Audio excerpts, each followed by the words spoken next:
welcome to Camp 22 News, where we tell you all about camp. Today, we're taking you to Camp Shepard. Out in the field, I have Jack Watson, starting at counseling. Jack, to you. Well, I'm Jack with Nick Fauché. Nick, I got some questions for you. What is new to camp next year? New to camp next year, well, actually starting next week, we have something called Amazing Race. And hopefully we're going to implement it next year if it goes well. It's supposed to be an all-day camp activity, so it's going to be like a double all-camp kind of thing, so hopefully it'll be a good time. Are there going to be any new skill areas next year? I don't know. I hope they would be able to implement something. This year we kind of took away our team challenge skill area, and I would like to see that come back. How was your group this past year? I mean, I loved my group this past year. We had some really good kids in the group. We had a great time, and I enjoyed coming to camp every day because of it. Do you think you have been a good counselor? I think I've been a pretty good counselor. I mean, I haven't had any complaints really, but I think so. We've won, some awards, and I think that reflects on both the kids and the counselor. So I think I've done a pretty good job, but I mean, you'd have to leave that to my boss, my peers, and the kids. Well, there you have it, Nick Fauché. We'll see you next time. Next, we'll go to archery, where kids learn how to shoot a bow. Now back to you, Jack. Here I am with John from archery. So tell me, John, how does this skill area work? Well, archery works, we shoot a few different ways. In the beginning of the session, I teach you guys how to shoot correctly and how to shoot with proper form. And so we shoot 2 at a time at 2 targets. And then over the course of the session, we do a bunch of different activities like the 10-arrow challenge or shooting around the world. Or this session, we're going to shoot at balloons and hopefully win prizes. How do you think this skill area will teach kids? One of the things it's taught me is to break things down into steps. So when you're shooting, you don't just get up and start shooting the arrows. You have to put your arrow on the bow, you have to have the right form, then you have to go through your shot, go get your arrows. So I try to teach it in different steps, and hopefully the shooters break it down into steps as well. Do you think you have taught the kids anything this summer? I hope I have. I hope I've taught them, the core values and how to apply those to real world situations like shooting a bow and arrow. And I hope that more than anything, I've taught them to be respectful and responsible, but also to have fun while doing so. Well, there you have it, John from archery. We'll see you next time. After archery, we'll head to high ropes with Pat and Ben. Here I am with Ben at the high ropes. So, Ben, how does the skill area work? Well, the different counselors bring their groups individually to us. They climb whatever element we'd set up that day, and then they get taken away to their next skill area. Okay. What does the skill help people in the world? To get out of their comfort zone. For a lot of people, climbing high up in the air is not a comfortable thing. So when we help kids get over their fear of heights, that can definitely help them in the world. What does the skill area teach kids? To communicate, to work together, to positively encourage each other while they're up in the air. Definitely to get out of their comfort zone, like I said before, too. How do you think kids will react to the skill? They love it. They love climbing up. They love getting the harnesses on. And even if they fall, they get a nice swing in the air. So all of the kids seem to love it a lot. Well, there you have it, Ben at the high ropes. Thank you for that interesting interview. Now we'll head to the pool with Alex. Here I am with Alex at the pool area. So tell me, Alex, how does the skill area work?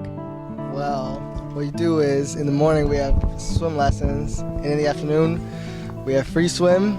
In the morning we have the kids change, and the counselors teach them how to swim, like freestyle, backstroke, all that. And in the afternoon we just have them swim around. How do you think the skill area will teach people around the world in their life? Teach them in their life what to do around a pool if something goes bad, what you should wear if you don't know how to swim, and like who you should call if something does go wrong. How do you think kids will react to the skill? I think they will use it wisely because when they do go like to a party and there's a pool, they're not the ones that don't know how to swim and aren't on the side. Well, there you have it. Alex from the pool. We'll see you next time on Camp 22 News. Back to you, Reed. Now Jack will go to arts and crafts with Jordan. Here I am with Jordan from the Arts and Crafts. Tell me, Jordan, what does the skill area teach kids? In arts and crafts, the kids come in and they'll learn a bunch of different things about art throughout the summer. So it really depends, I guess. When we come into art, we've learned about mixing colors, we've learned about drawing techniques, we've learned about teamwork and team building, so kind of get a little bit of everything in art. How do you think this skill will help people around the world in their life? It's definitely a way for them to get creative, and sometimes people don't really know what they're good at until they try everything, and a lot of times people are kind of timid when it comes to different sort of art projects. What does the skill area teach kids? Working together, being respectful of the materials, learning different rules, and stuff like that. How do you think kids will react to the skill? It's tough to say. A lot of the girl groups have really good reactions to coming to arts and crafts. When it comes to things like building things like boats or even these rock labyrinths, all the boys groups I've had today, I had 2 boys groups today, and they've all been super into it and really enjoyed it. So I think it all depends on what the activity is and what groups will really enjoy it. Do you think you have taught the kids anything this summer? I mean, I'd hope I have, even if it's not anything to do with art. I hope they've learned something from coming into arts and crafts every day. But, I mean, if you can make at least one kid learn something, then I'd say you're having a successful summer. Okay. Well, there you have it, Jordan from the Arts and Crafts. We'll see you again next time. Now we head to nature. Here I am with Emily and nature. Tell me, Emily, what does this skill area work? Well, basically, I come up with activities that I feel best teach nature and science concepts through projects and activities. So how do you think you will teach the skill to kids? Well, I try to give them as much opportunity to think and explore with different ideas and materials and challenges that I pose them. How do you think kids will react to nature? I hope they react enthusiastically and curiously, trying to solve problems and think of things in new ways. But I get a variety of different responses. Some people aren't really into it that much, and other people are. How do you think, do you think you have taught these kids anything this year? I definitely think that we've improved teamwork. I know that when the Winnebagos and Kickapoos were combined, they sort of became a good team at nature through an irrigation project.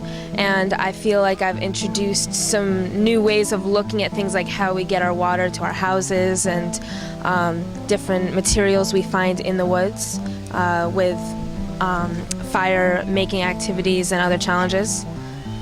Well, there you have it, Emily from the Nature Shed. We'll see you back next time. Back to you, Reed. Next, we will interview Matt Walsh from Hike and Bike. Back to me. Here I am with Matt at Hike and Bike. What skill does this teach people? It teaches leadership for kids to take charge of the hike. It also teaches responsibility to be responsible for what you do and for the nature around you. How do you think the skill will help people in their life? Well, we'll inspire them to go outdoors, do more things outside, such as things that I lead, like bikes and hiking. How do you think people will react to the skill area? I think they'll enjoy it. It gets them outside and does things that they haven't done before, and it opens their eyes to a new aspect of the outdoors. What was your favorite group this year? I've had a lot of favorite groups. I really can't narrow it down to one. There's been a lot of good things that each of the groups have done individually. Here's Matt from Hike and Bike. Thanks for watching Camp 22 News with Reed and Jack. Hope you tune in next time. This is Camp 22 News, working for you. Boom!